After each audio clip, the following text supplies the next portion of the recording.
Excellencies नमस्कार। आज 23वीं SCO summit में आप सबका हार्दिक स्वागत है।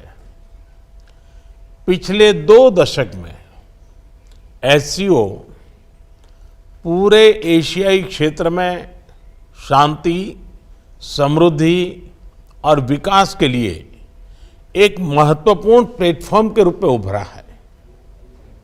इस क्षेत्र के साथ भारत के हजारों वर्ष पुराने सांस्कृतिक और पीपल टू पीपल संबंध हमारी साझा विरासत का जीवंत प्रमाण है। हम इस क्षेत्र को एक्सटेंडेड नेबरहुड ही नहीं, एक्सटेंडेड फैमिली की तरह देखते हैं। एक्सेलेंसीज, एससीओ के अध्यक्ष के रूप में भारत ने हमारे बहुआयामी सहयोग को नई ऊंचाइयों तक ले जाने के लिए निरंतर प्रयास किए हैं। इन सभी प्रयासों को हमने 2 मूलभूत सिद्धांतों पर आधारित किया है। पहला, वसुधैव कुटुंबकम, यानी पूरा विश्व एक परिवार है। यह सिद्धांत प्राचीन समय से हमारे सामाजिक आचरण का अभिन्न अंग रहा है और आधुनिक समय में भी हमारे लिए एक नई प्रेरणा और ऊर्जा का स्रोत है। और दूसरा, सिक्योर यानी security, economic development, connectivity, unity, respect for sovereignty and and territorial integrity and environmental protection, यह हमारी अध्यक्षता का थीम और हमारे एससीओ के विजन का प्रतिबिंब है। भारत ने इस दृष्टिकोण के साथ एससीओ में सहयोग के 5 नए स्तंभ बनाए हैं। Startups and innovation, traditional medicine, youth empowerment, digital inclusion तथा shared Buddhist heritage. Excellencies, Bharat ने एससीओ की अपनी अध्यक्षता के अंतर्गत 140 से अधिक कार्यक्रमों और सम्मेलनों और बैठकों की मेजबानी की। हमने एससीओ के सभी ऑब्जर्वर्स और डायलॉग पार्टनर्स को 14 विभिन्न कार्यक्रमों में शामिल किया है। एससीओ की 14 मंत्री स्तर की बैठकों में हमने मिलकर कई महत्वपूर्ण दस्तावेज तैयार किए हैं। इनसे हम अपने सहयोग में नए और आधुनिक आयाम जोड़ रहे हैं, जैसे ऊर्जा क्षेत्र में इमर्जिंग फ्यूल्स पर सहयोग, ट्रांसपोर्ट के क्षेत्र में डीकार्बनाइजेशन और डिजिटल ट्रांसफॉर्मेशन में सहयोग, डिजिटल पब्लिक इंफ्रास्ट्रक्चर के क्षेत्र में सहयोग। भारत का प्रयास रहा है कि एससीओ में सहयोग केवल सरकारों तक सीमित न रहे, लोगों के बीच संपर्क और गहरा करने के लिए भारत की अध्यक्षता में नई पहलें ली गई हैं। पहली बार SCO millet food festival, film festival, SCO Surajkund craft मेला, think tank conference, international conference on shared Buddhist heritage का आयोजन किया गया। एससीओ की पहली पर्यटन एवं सांस्कृतिक राजधानी इटर्नल सिटी वाराणसी अलग अलग कार्यक्रमों के लिए आकर्षण का केंद्र बनी। एससीओ देशों के युवाओं की ऊर्जा और प्रतिभा को सार्थक करने के लिए हमने young scientist conclave, young authors conclave, young resident scholars programme, startup forum, youth council जैसे नए फोरम्स का आयोजन किया। एक्सेलेंसीज, वर्तमान समय में वैश्विक स्थिति एक महत्वपूर्ण पड़ाव पर है। विवादों, तनावों और महामारी से घिरे विश्व में फूड, फ्यूल और फर्टिलाइजर क्राइसिस सभी देशों के लिए एक बड़ी चुनौती है। हमें मिलकर यह विचार करना चाहिए कि क्या हम एक संगठन के रूप में हमारे लोगों की अपेक्षाओं और आकांक्षाओं को पूरा करने में समर्थ है। क्या हम आधुनिक चुनौतियों का सामना करने में सक्षम हैं?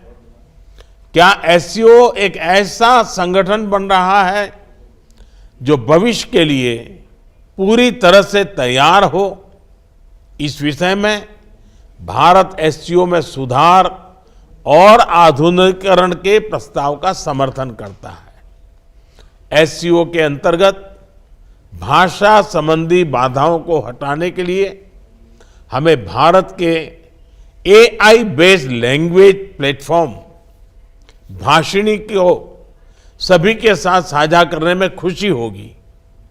यह digital technology for inclusive growth का एक उदाहरण बन सकता है। यूएन सहित अन्य वैश्विक संस्थानों में भी सुधार के लिए एससीओ एक महत्वपूर्ण आवाज बन सकता है।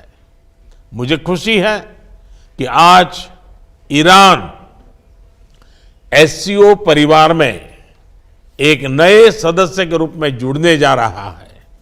इसके लिए मैं राष्ट्रपति राइसी और ईरान के लोगों को बहुत बहुत शुभकामनाएं देता हूं। साथ ही हम बेलारूस की एससीओ सदस्यता के लिए मेमोरेंडम ऑफ ऑब्लिगेशन पर हस्ताक्षर करने का स्वागत करते हैं। आज एससीओ से जुड़ने में अन्य देशों की रुचि इस ऑर्गेनाइजेशन के महत्व का प्रमाण है। इस प्रक्रिया में यह आवश्यक है कि एससीओ का मूल फोकस मध्य एशियाई देशों के हितों और आकांक्षाओं पर केंद्रित रहे।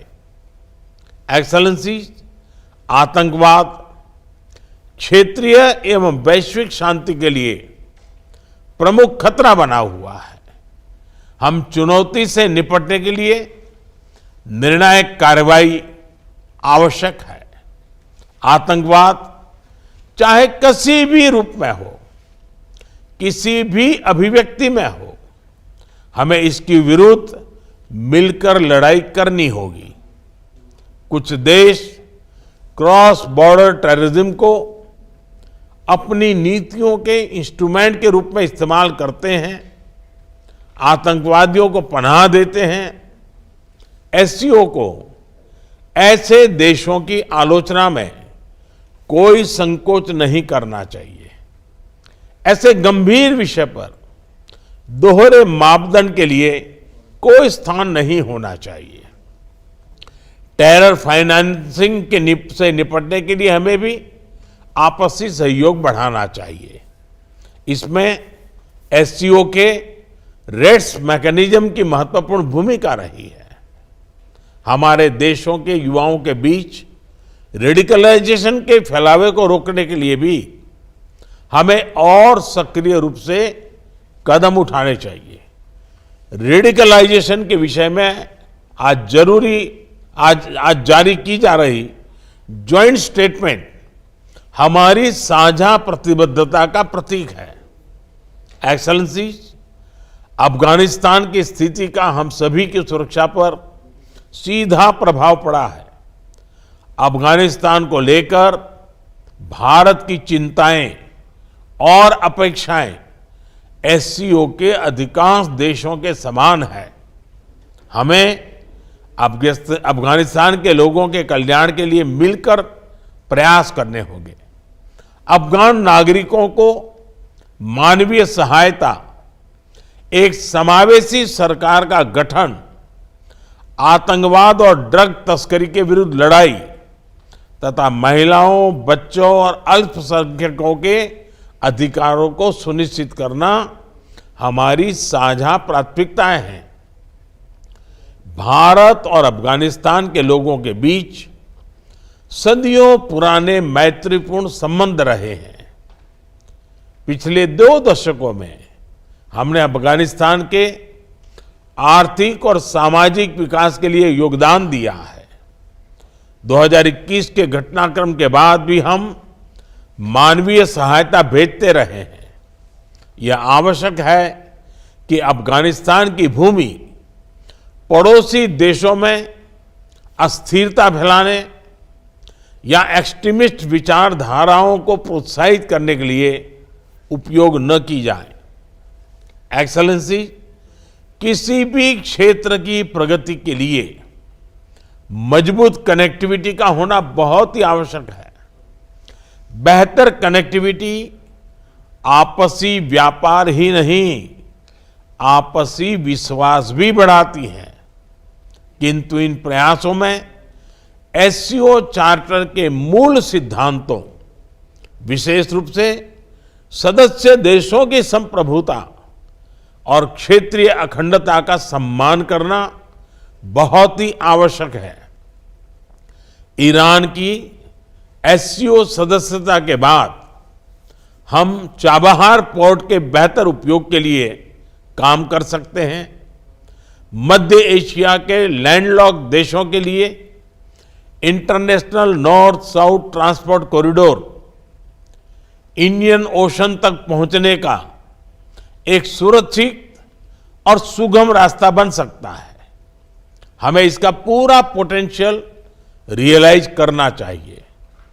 एक्सेलेंसी, एससीओ विश्व के 40% लोगों और वैश्विक अर्थव्यवस्था के लगभग 1/3 का प्रतिनिधित्व करता है और इस कारण यह हमारी साझा जिम्मेदारी है कि हम एक दूसरे की जरूरतों और संवेदनशीलताओं को समझें, बेहतर सहयोग तथा समन्वय के माध्यम से सभी चुनौतियों का समाधान करें और हमारे लोगों के कल्याण के लिए निरंतर प्रयास करें।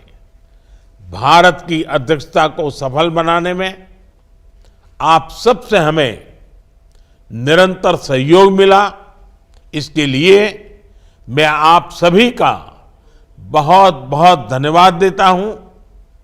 मैं एससीओ के अगले अध्यक्ष कजाकिस्तान के राष्ट्रपति और मेरे मित्र प्रेसिडेंट तोकायेव को पूरे भारत की ओर से बहुत बहुत शुभकामनाएं देता हूं। एससीओ की सफलता के लिए भारत सभी के साथ मिलकर सक्रिय रूप से अपना योगदान देने के लिए प्रतिबद्ध है। बहुत बहुत धन्यवाद।